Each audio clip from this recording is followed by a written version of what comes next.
30 years of intense spiritual guidance, many years of personal therapy. I've learned a lot about secrets over the years. Two things jump right out at me. One, I am as sick as my secrets. And B, wherever there is a secret, there is a lie lurking somewhere nearby designed to deflect or distract. I'm not here tonight to talk about my secrets because, quite frankly, I don't have any. I'm here instead to address the secrets that we keep from our children and the hurtful, horrible, and hostile lies associated with those secrets. I'm referring, of course, to little fat men in red suits, rabbits with multicolored eggs, and fairies that leave money underneath our pillow in the middle of the night like we're, 5-year-old hookers?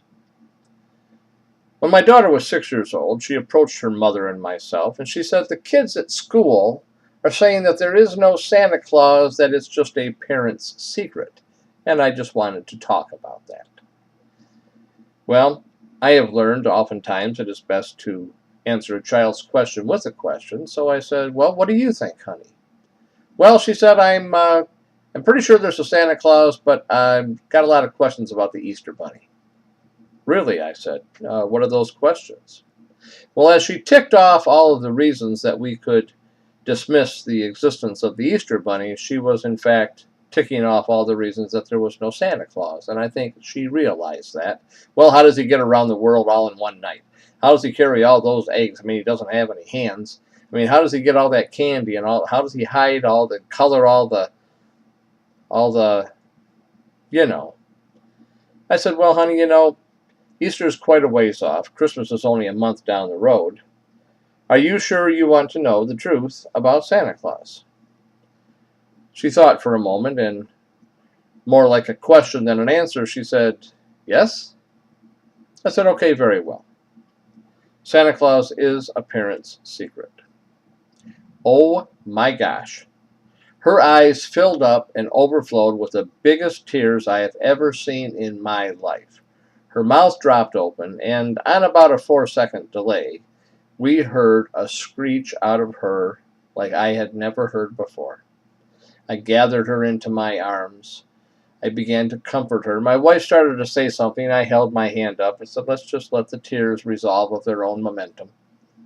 And then I reached deep down into that daddy vault of wisdom that I carry around with me for just the right thing to say to help put her back together and get her past this traumatic moment. I was empty. I had nothing. I had no idea where to go from there. Now let me tell you a little something about myself. Every morning when I say my prayers, and yes, I do, the last line of my prayers is always the same. Please grant me through this 24 hours an intuitive or inspirational thought or decision. So with that thought in my mind, I closed my eyes, and I said to myself, okay, old man, if you're going to inspire me, do it now. Well, he did. And this is what I said to my daughter. Honey, you know what this means, right? No, no Santa Claus. Honey, calm down. What this means, now that you know the truth about Santa Claus, is that now you get to stay up late on Christmas Eve and help Mommy and Daddy keep the spirit of Santa Claus alive for your little brother, Thomas J. Oh, okay.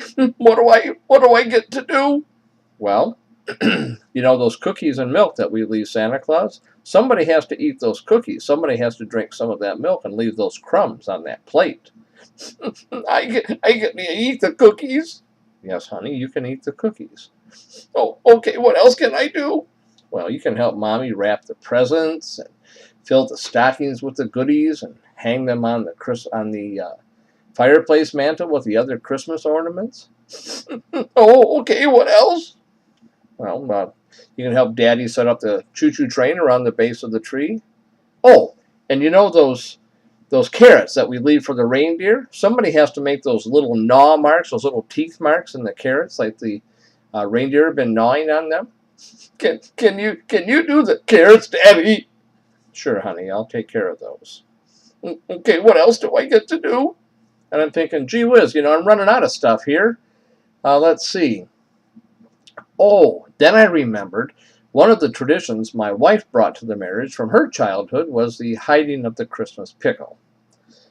Don't ask me. I got no clue what this is all about. All I know is we do it every year and it's my wife's job. But not anymore.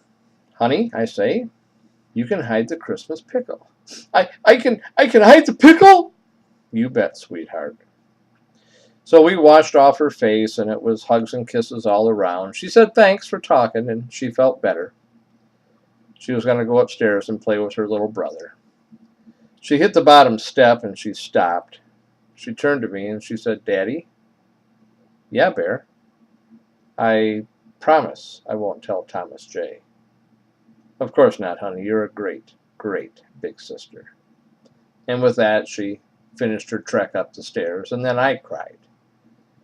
Because I knew that just then a little of her childhood innocence had fallen away, but she had taken a very large step to becoming the strong, beautiful, independent young lady that she is today. I dedicate my story to my daughter Sarah Grace and my son Thomas James. I love you both so much, and I'm grateful that you came into my life and walked with me, if only for a while.